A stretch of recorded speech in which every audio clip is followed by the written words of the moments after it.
Hello everyone, আসসালামু আলাইকুম। Welcome to my YouTube channel Rajshahi রান্নাঘর। রাজশাহী রান্নাঘরের পক্ষ থেকে জানাই তোমাদের সবাইকে আন্তরিক শুভেচ্ছা। আজকে দেখো আমি কি নিয়ে এসেছি, লাউয়ের ফুলুরি।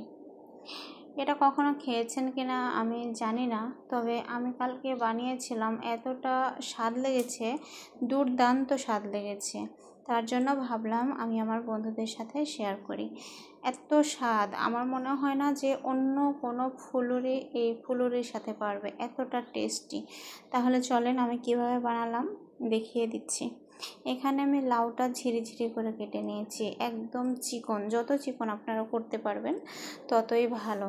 একদম চিকন চিকন করে নিয়ে এর মধ্যে দিয়ে দিলাম একটুখানি আটা, 2 চা চামচের মতো আটা দিয়ে নিলাম। এরপর এর মধ্যে দিয়ে নেব হচ্ছে বেসন, কারণ হচ্ছে বেসনটা আমাদের লাগবে, যে কোনো ফুলেরই চপ বা ভাজা পোড়া করতে বেসন লাগে। আমি বেসন দিয়ে নিলাম একটু বেশি করে। এরপর এর মধ্যে দিয়ে নেব একটুখানি বেকিং পাউডার, দিয়ে নিলাম। আর এর মধ্যে এখন আমি এই মশলাগুলো সব অ্যাড করে দিব। দেখো, ঝাল আমি কাঁচা মরিচ নিয়েছি জিরা, হলুদ গুঁড়া, লবণ, আর একটুখানি নিয়েছি রসুনটা আমি বেটে নিয়েছিলাম। এটা একটু যেন ঝাল ঝাল হয়, তার জন্য আমি 2টা মরিচ কেটে দিয়ে নিয়েছি। এখানে একটা ডিম ভেঙে নিলাম, কারণ এটা ঝাল ঝাল না হলে ভালো লাগবে না। আমারটা একটু ঝাল ঝাল হয়েছিল, খুব সুন্দর লেগেছিল খেতে। তাহলে এটা চলো হাত দিয়ে মেখে নিই। আর হ্যাঁ বন্ধুরা, তোমরা ভুলেও যে কাজটি করবে না, সেটা হচ্ছে এর মধ্যে ভুলেও পানি অ্যাড করবে না। প্রথম অবস্থায় একটু এরকম শক্ত শক্ত হবে, তারপর আস্তে আস্তে কিন্তু গলে যাবে, কারণ লাউটা হচ্ছে পানি জাতীয় খাবার, তার থেকে পানি বের হয়ে আসে। তো আমার মাখানো শেষ, আমি চলে আসলাম রান্নাঘরে। একটা ফ্রাই প্যান বসিয়ে দিয়েছি, এর মধ্যে আমি তেল দিয়ে দিলাম।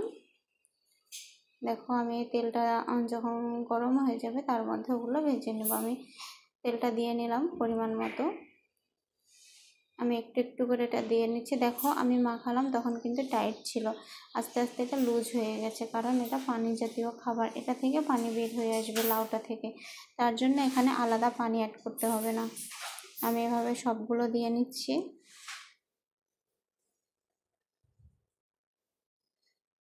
দেখো, সবগুলো দিয়ে নিচ্ছি। আমার যে কয়টা এখানে জায়গা হচ্ছে আমি ঠিক সেই কয়টাই দিয়ে নিচ্ছি।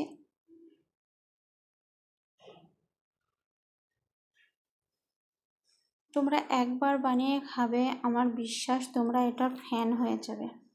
আমাকে এতটা ভালো লেগেছে, আমি অন্য কোনো চপ বা ফুলুরি থেকে এটা একদম পারফেক্টলি হয়েছিল, সুন্দরভাবে খেয়েছি। আর এতটা ভালো লেগেছে, অন্য কোনো চপ আমাকে এতটা ভালো লাগেনি। আমি উল্টিয়ে দিচ্ছি, যেহেতু আমার ওই পাশটা হয়ে গেছে, আমি একটা একটা করে উল্টিয়ে দিচ্ছি।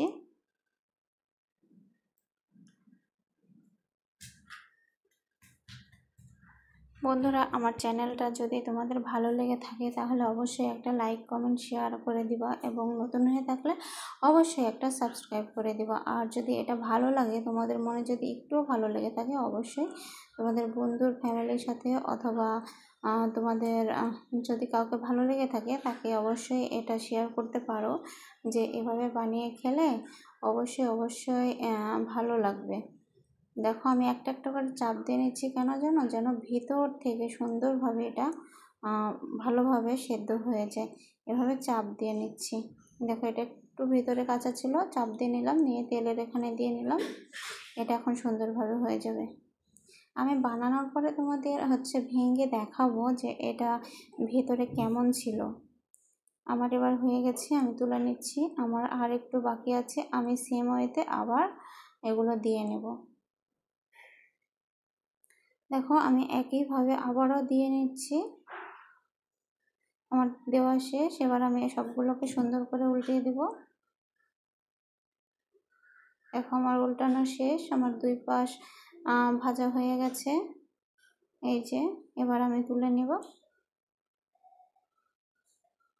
দেখো ফাইনাল লুক কেমন হয়েছে, আমি একটা তোমাদের ভেঙে দেখাবো। এই দেখো, ভেতরে কোনো কাঁচা নেই, ভিতর থেকে দেখো ফুলে গেছে সুন্দর। দেখো ফুললে যে ফোড়া ফোড়াটা হয় না, দেখো দেখেই বোঝা যাচ্ছে যে ভেতর থেকে কত সুন্দরভাবে ফুল উঠেছে। Thanks for watching my video. এতক্ষণ সাথে থাকার জন্য অনেক অনেক ধন্যবাদ। একটা লাইক কমেন্ট শেয়ার করে অবশ্যই পাশে থাকবে তোমরা। থ্যাংক ইউ বন্ধুরা। আবার দেখা হবে অন্য কোনো নতুন ভিডিও নিয়ে। সেই পর্যন্ত তোমরা ভালো থেকো, সুস্থ থেকো এবং আমার জন্য দোয়া করো। টাটা।